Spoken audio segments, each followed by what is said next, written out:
When I was the one doing everything, and I knew I didn't have to go tell anyone anything. And now maybe there's 4 or 5 people and they each own an individual process. And it means you all have to communicate better.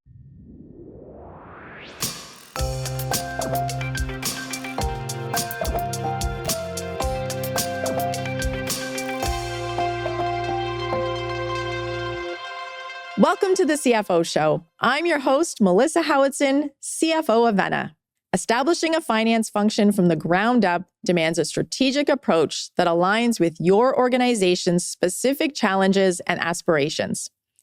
By creating a strong foundation, you can create a finance function that not only addresses current demands, but also drives sustainable growth and success for the future.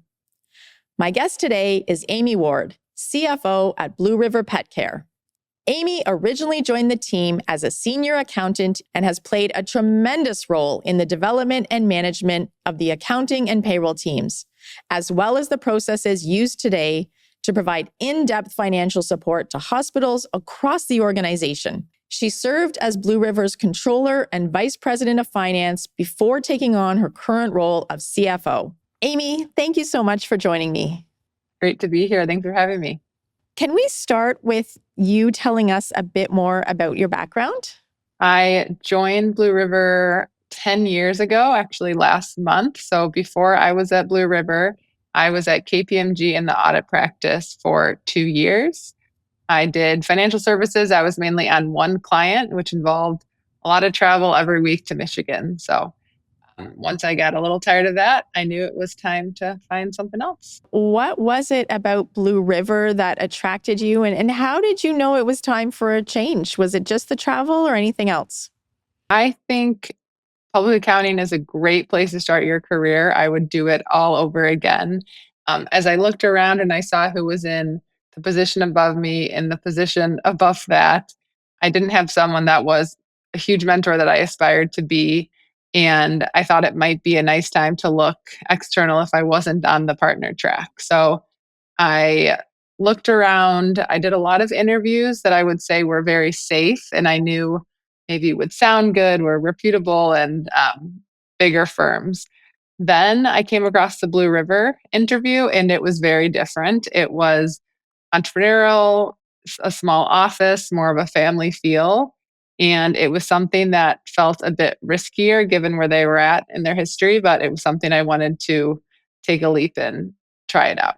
I had a similar experience. I actually started at KPMG as well. And, what I loved about it was that chance to see so many different businesses and what they were up to, and I almost didn't appreciate it while I was there, more so once I left, where you get such a bird's eye view into different industries, different sizes of firms, different things that they're doing. And it is such a great starting point to really, get some structure, get some good mentorship as you're figuring out what it is that you might want to do. So we had a similar beginning that way.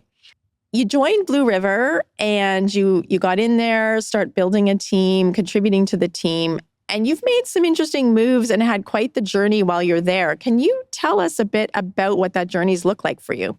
Yeah, absolutely. When I joined, there was one senior accountant, myself, a controller, and a CFO. Over a year or two, I got to move into the controller role when we realized that the current controller was spending 100% of his time on operations. So he currently is the VP of operations today. He was doing his accounting work at night, and it didn't really make sense at that time. That was great. I got to continue to build out the team underneath me in the controller role.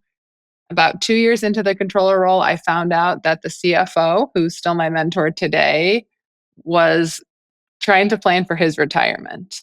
So they told me, Amy, long term, we think you'd be great in the CFO role. We want you to sit alongside Ferdy, learn everything you can, and eventually groom you for that role. So it was an extremely exciting opportunity. And then I got to enter meetings with that lens. Okay, listen to how he responds. But if it was me, how would I answer the question? What background do I need? What would I not know? And this allowed me to kind of put myself in those shoes earlier than I maybe would have had I been given less notice and still quite a lot of learning to do as well. So it positioned me nicely for the potential move to the CFO role. You've had a chance to really progress, rather quickly through the organization and also in a growing company, because I'm sure the company isn't the same size as it was when you started. That's juggling a lot. How have you balanced all of that and balanced it with your personal life? I think everyone talks about work-life balance, and I think that means something different to everyone. Um, what it means to me is when I'm at work, I am fully in the zone. I want to be as efficient as possible, and I'm going to give 100% for work.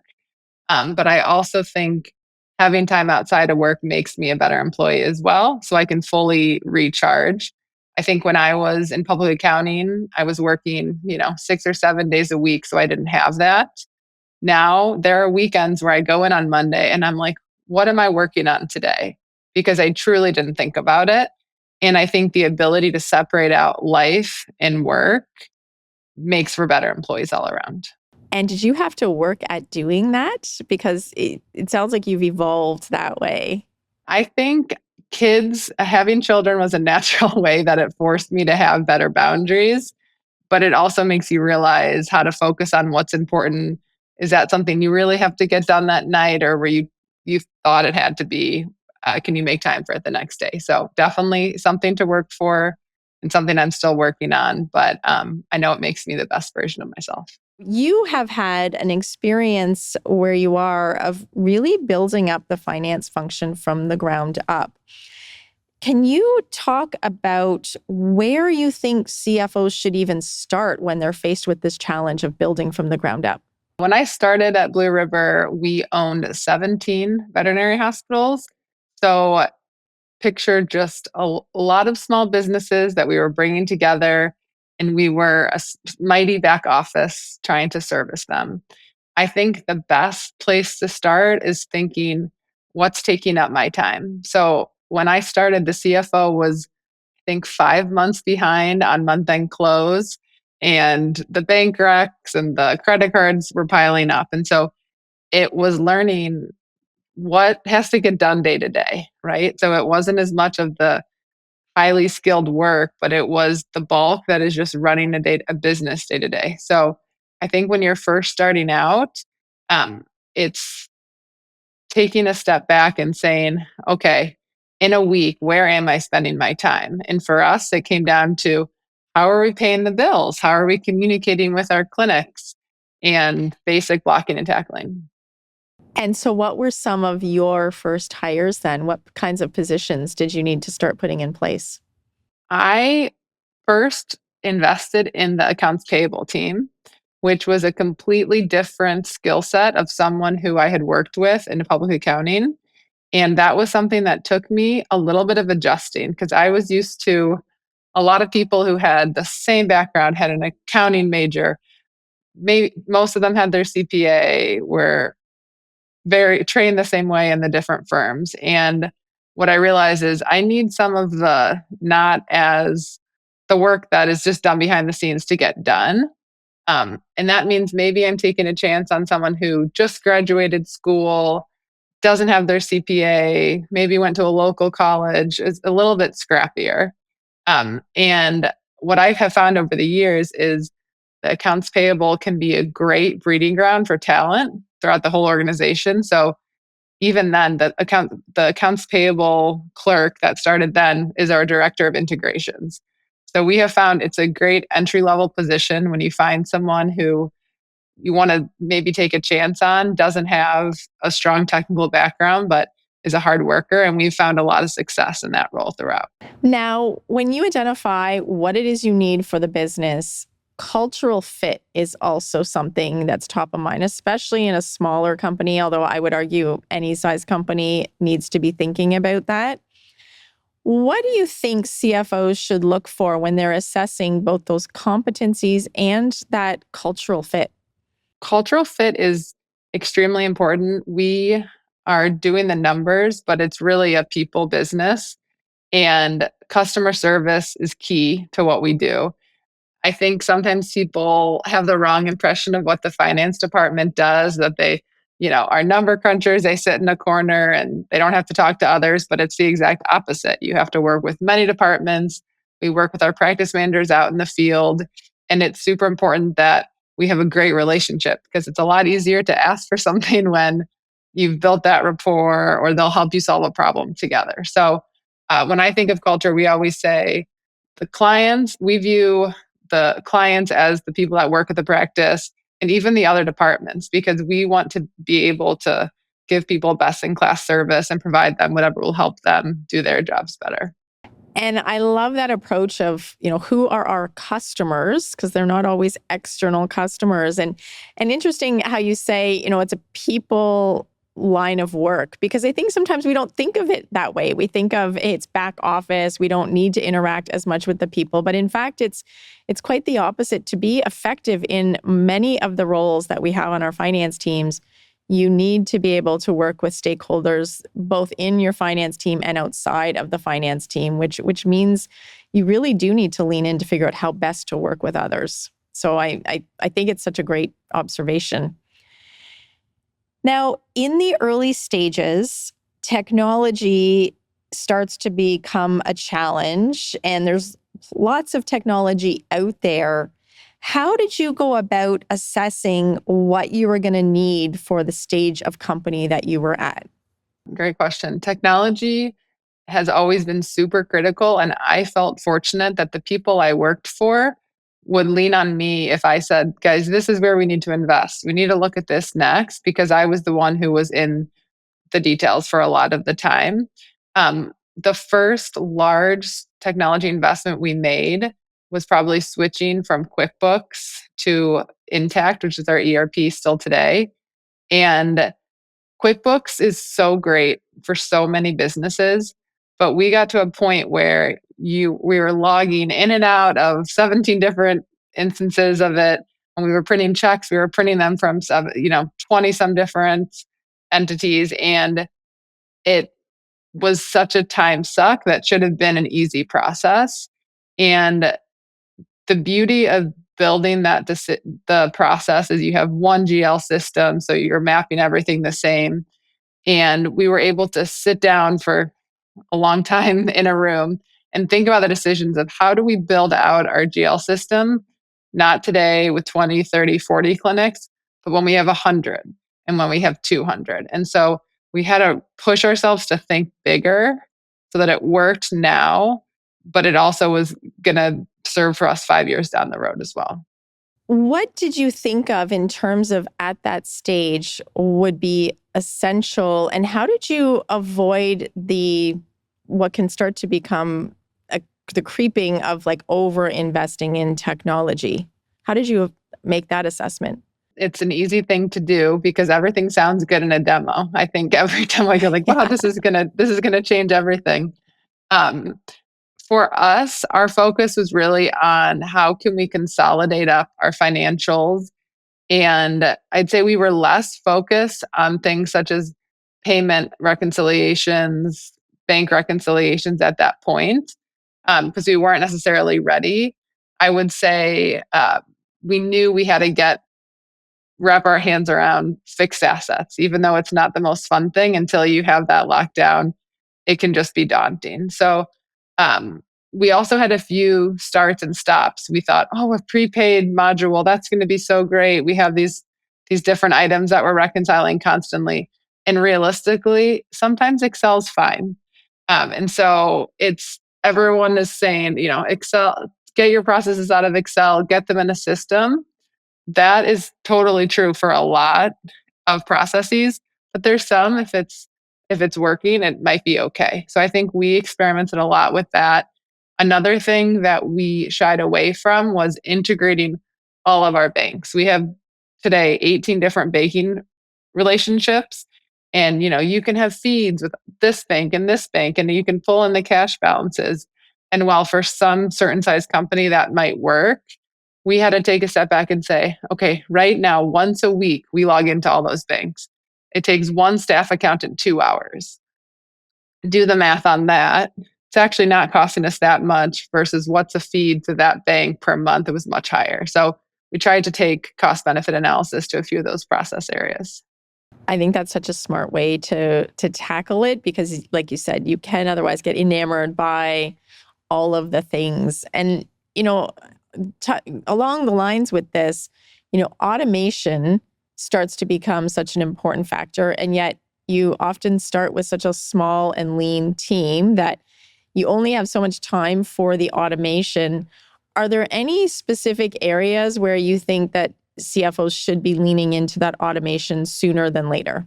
I would say automation goes hand in hand to me with process improvement. And I think sometimes we're trying to automate bad processes. So I think first we have to say to our team, if the process isn't good, this isn't going to make sense to automate. So I think it's being clear on that first and foremost. And then when you are focusing on automation, it should be the processes that there's a high risk for manual error. So I think about we have 500 credit cards throughout in our field, and the more people that touch that process, so someone codes a credit card, someone reviews the credit card, then we have to import into the system, and someone reviews it. The more touches you have, the risks go up. So I think having automation be where we're currently spending a lot of manual tasks and where the room for error is high is the right place to automate. Let's switch over now to you start moving from a smaller team to a growing team. There would inevitably be some pain that will come with that. How can CFOs try to anticipate some of that? And do you have any advice for how to help navigate through those challenges? Being a part of a growing organization is the most challenging and the most fun part. When I was the one doing everything in accounting, I knew I didn't have to go tell anyone anything. And now maybe there's 4 or 5 people and they each own an individual process. And it means you all have to communicate better. They may not actually know you're part of the process. And so the reason for building repeatable processes that other people can replicate and understanding how it all works together just becomes more critical. The more people that are involved and the more complex it makes for a different equation in how you get from point A to point B. So then, as you think about your team and as it's growing, starting to develop your talent becomes an imperative. How have you gone about supporting that growth and leadership and the skills development that your team needs?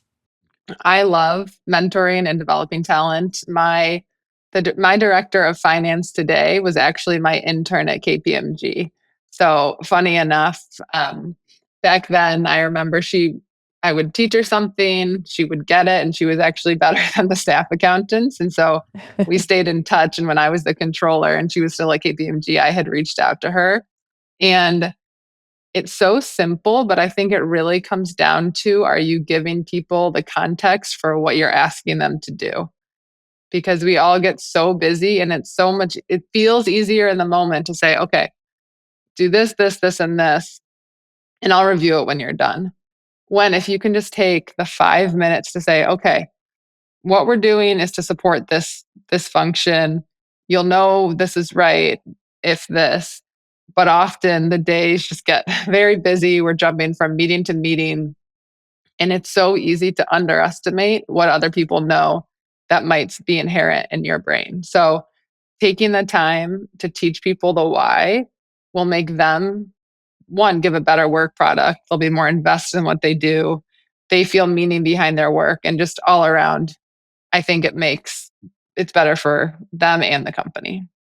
And how do you go about, because I think one of the challenges we start to find is we have these good intentions, like you said, we get busy, but you need to find ways to carve out the space for learning and mentorship. Have you had any strategies that have worked for that?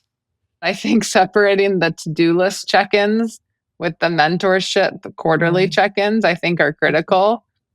Asking at the end of a call, hey, are you doing okay? Or what's new? What's been challenging? Does not go the same as having a whole hour once every other month, once a quarter to really talk about just them. And it gives people a different space to have those conversations and not feel rushed. And you talk about that challenge of where you now, what one person used to do and know all the things starts to get broken up, and it can become a little less aligned when you have multiple parties.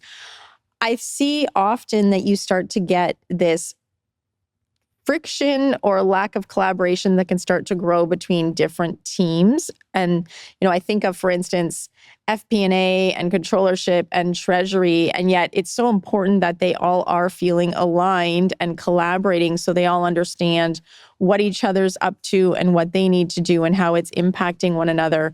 Have you got any things that have worked well to foster that collaboration? I smile because it's all day long. You have that, right? Because FP&A, they need month end close so they can start their board reporting. But month end is focusing on closing the books to pass it on to operations. And everyone is just in their world. They're trying to do the best they can. And Mhm. it has no negative intentions. But so often this is what gets people so frustrated. And so we've implemented things such as like a pre-month end close meeting. Hey, before this month end, what do we need to know? Because inevitably there's one or two things that are different this month or are going to cause some sort of friction. And so if we can talk with those ahead of time, we'll be able to get ahead of that in those moments so we're prepared. How do you create an environment that promotes both accountability as well as innovation? Yes, accountability is very important to me because I think when we ask people to innovate, they're often big ideas, but it's hard to kind of track them, I'd Mhm. say. We do something where we set our goals at the beginning of the year in the finance department, and then we break up into teams so that everyone has one big initiative. And of those initiatives, it's three team members, and they have to report on them every quarter. What went well? What are your roadblocks? And what do you expect to get done before the next meeting? Because some of these ideas that we've had have been the same ideas for multiple years. And that's okay because they're big problems to solve. But we also have to have a communication style where we can bring it up, problem solve, and feel like we can really take those problems into real actions. And I have experienced that as well, where we have this great intention, this idea that's been on the board for a year, 2 years, and it's a good idea, but it's finding the time to innovate, to go and give yourself the space to think about what that would look like, design it, get a plan to implement it. One of the things that I've come to appreciate over time is that not everyone in the team is on the same seasonal schedule, in that one group's busy time looks very different than another team's. For instance, FP&A and the controllership team or the payroll team might have some different schedules. And being very open about that when we're thinking about those innovations or projects, especially the ones that touch multiple parts of the team, and trying to line up the work in a way that matters and will be able to be worked on for the teams that are impacted. I think that can go a long way as well, because otherwise I find projects can get really stuck because but we're waiting for this magical moment when everyone's available, and it rarely presents itself. So it does require a little bit of very careful project management can go a long way. And I even talk about him, to my team, project management skill set is something we really need to have and foster on the team, because it can really go a long way. I don't know if you've had that experience as well. Getting projects done outside of your day to day is a totally different skill set too, because we say, are you going to swallow the frog? Are you going to do that thing that you've moved it from your list week after week after week? And at some point, like, aren't I just sick of moving this week to week because I'm never going to have time? And but it's the stuff that it takes, 30 to an hour to even get into it. So that time doesn't create itself, and it's extremely difficult. So it takes a grit to say, you know what, today's the day. No matter what happens, I'm going to make progress on that. And yeah, you're right. It might get held up in another department, but it's chipping away for sure. When you look back on your experience, what are some of the most important lessons that you've learned about building a finance team? And are there any mistakes that you would have liked to have avoided? One of the things that I was allowed that has helped me grow so much is just being in the room. And what that means is whether it's the insurance renewal and I'm understanding how that gets negotiated, if it's the commercial insurance as well as another one. It's kind of the operational sides of finance. And I think it was earlier in my career, I was so in the finance mindset, get the books closed. Once that's done, move on to the projects, post close reconciliations. Okay, we're acquiring clinics and start that cycle over month after month. Um, and where I really have grown is peeling back the curtain and how all the functions work together and how do the finance decisions fit into that, because that's second to none where you can really add value in my role. And then in terms of mistakes, I think it's a delicate balance of pushing on people, but also being patient. And it goes back to accountability and empathy and assuming everyone's doing the best they can, and still holding people to high standards. So I find that I'm always working on that. And I think my job is to push people to their highest ability, but it's also to listen to them when there's a reason something's come up. This team's hard to work with, or we're getting stuck here, because it's never as simple as you're hoping it is when you're trying to get something done. Now, you did take the leap with your career. You took the leap when you decided to leave the firm and go out and work in a business. Then you took the leap when you decided to keep progressing your career. What advice would you give to others who are possibly considering that, but not quite sure or don't know how to go about it? It's the openness to take the risk, but also um, you want to be energized about what you're going to take on next. So every day I wanted to come in and say, okay, I feel like I've mastered that.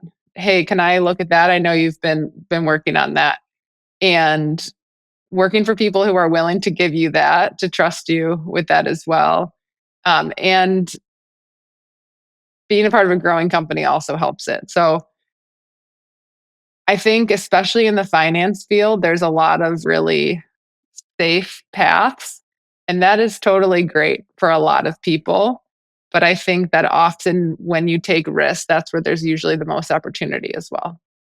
Yeah, I couldn't agree more. I have found, there's something in that discomfort that if you embrace it instead of running away from it, that's where the growth really happens. And once you push through that uncomfortable point, it's quite rewarding on the other side when you've learned something new or tried something that scares you out. It scares you. So I think that's great advice. You've offered us lots of great advice today. If you had to pick just two things that you'd want the audience to remember on building up a finance function from the ground up, what would it be? I would say the first one would be get your processes in place that can scale. Make sure if it works for us, it's 10 clinics. Is it going to work for 100? And the second would be invest in the right people, because people are your biggest asset. Amy, I really do appreciate you sharing your experience and your thoughts on how to grow a finance function. Such great advice for our audience. Whenever we do have a guest on the show, we have two rapid fire questions that we'd like to ask. So are you ready for those? Ready? All right. First one, what do you think is the hallmark of a mature finance organization in terms of how they operate? I would say proactive communication across all those other departments and over communication. Excellent. And what is your go-to way of helping you stay productive during the workday? It would be not letting my email run my day and starting with the hardest thing first that I know has to be accomplished. No. Amy, thanks again for joining me today. It's been great having you on the show. Thanks. It's great to be here. If you enjoyed this episode and want to learn more on this topic, sign up for our free newsletter, where each week you'll get a roundup of exclusive resources designed to help you grow your leadership skills and drive strategic transformation across your business. Visit thecfoshowpodcast.com to sign up now.